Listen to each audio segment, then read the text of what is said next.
সেদিন টোফু বানিয়েছিলাম, সেদিনই বলেছিলাম যে সয়া চাপ বানিয়ে দেখাবো, তাই আজকে সয়া চাপ বানাচ্ছি। টোফুর যে ডালটা ছিল, যে সয়াবিনের ডাল বাটাটা, সেটা অল্প নিয়ে এবার তার মধ্যে 1 চামচ বেসন আর অল্প অল্প ময়দা দিয়ে একটা ডো বানিয়ে রাখবো।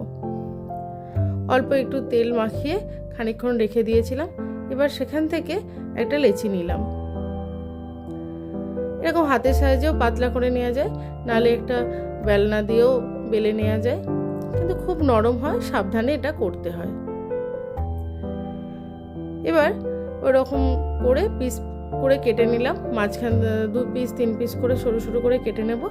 এবার আইসক্রিম স্টিকের মধ্যে পাকিয়ে পাকিয়ে সয়া চাপগুলো বানিয়ে নেব, একটার উপর একটা দিয়ে রোল করে নেব। দিয়ে ফুটন্ত গরম জলের মধ্যে সয়া চাপগুলো সব দিয়ে দেব। যখন এগুলো জলের মধ্যে দেওয়া হবে তখন এটা শক্ত হয়ে যাবে।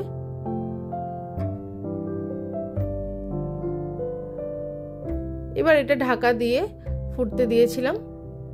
যখনই সয়া চাপগুলো উপরে ভেসে উঠবে, তার মানে একদম সয়া চাপগুলো ভেতর অবধি সুন্দর সিদ্ধ হয়ে গেছে। এবার এটা এখান থেকে তুলে নিয়ে ঠান্ডা জলের মধ্যে রেখে দেব। ঠান্ডা হয়ে গেছে মোটামুটি।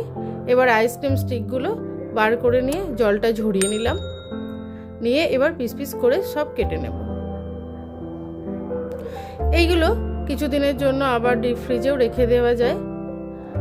আজকে রান্না না করে একসঙ্গে অনেকগুলো করে রেখে 1 মাস অবধি রেখে দেওয়া যায়। সব একসঙ্গে কেটে নিলাম।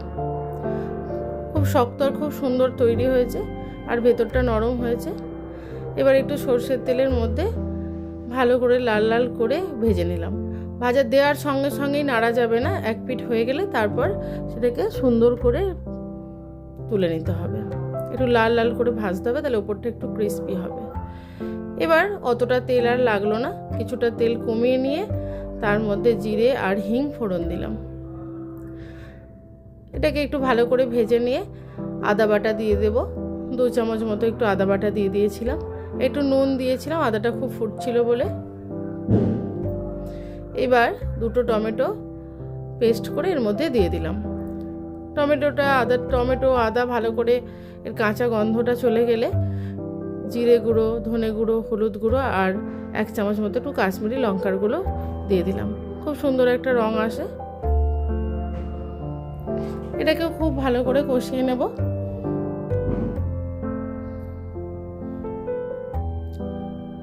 অল্প অল্প করে জল দিয়ে দিয়ে এটা কষিয়ে নেব। এটা কষা হয়ে গেলে এর মধ্যে দিয়ে দিলাম কাজু বাদাম, যে বেটে রেখেছিলাম কাজু বাদাম আর কাঁচা লঙ্কা এর সঙ্গে বেটে দিয়েছিলাম। এটাও এর মধ্যে দিয়ে অল্প অল্প করে জল দিয়ে ভালো করে কষিয়ে নিলাম। যখনই তেলটা উপরে ভেসে উঠবে, মানে মশলাটা কষা হয়ে গেছে, সেই সময় সয়া চাপগুলো দিয়ে অল্প জল দিয়ে ঢাকা দিয়ে ফুটতে দেব। খানিকক্ষণ ফোটাতে হবে। এবার যারা গরম মশলা যদি ভালো লাগে গরম মশলা দেবেন, আর যেহেতু আমি হিং দিয়েছি সেই জন্য আর গরম মশলা এর মধ্যে এটাতে আর দিলাম না, ফ্লেভারটা অন্য হয়ে যাবে। এই যে সুন্দর করে উপরের যে তেলটাও ভেসে উঠেছে, এইবার জল দিয়ে ফুটতে দেব।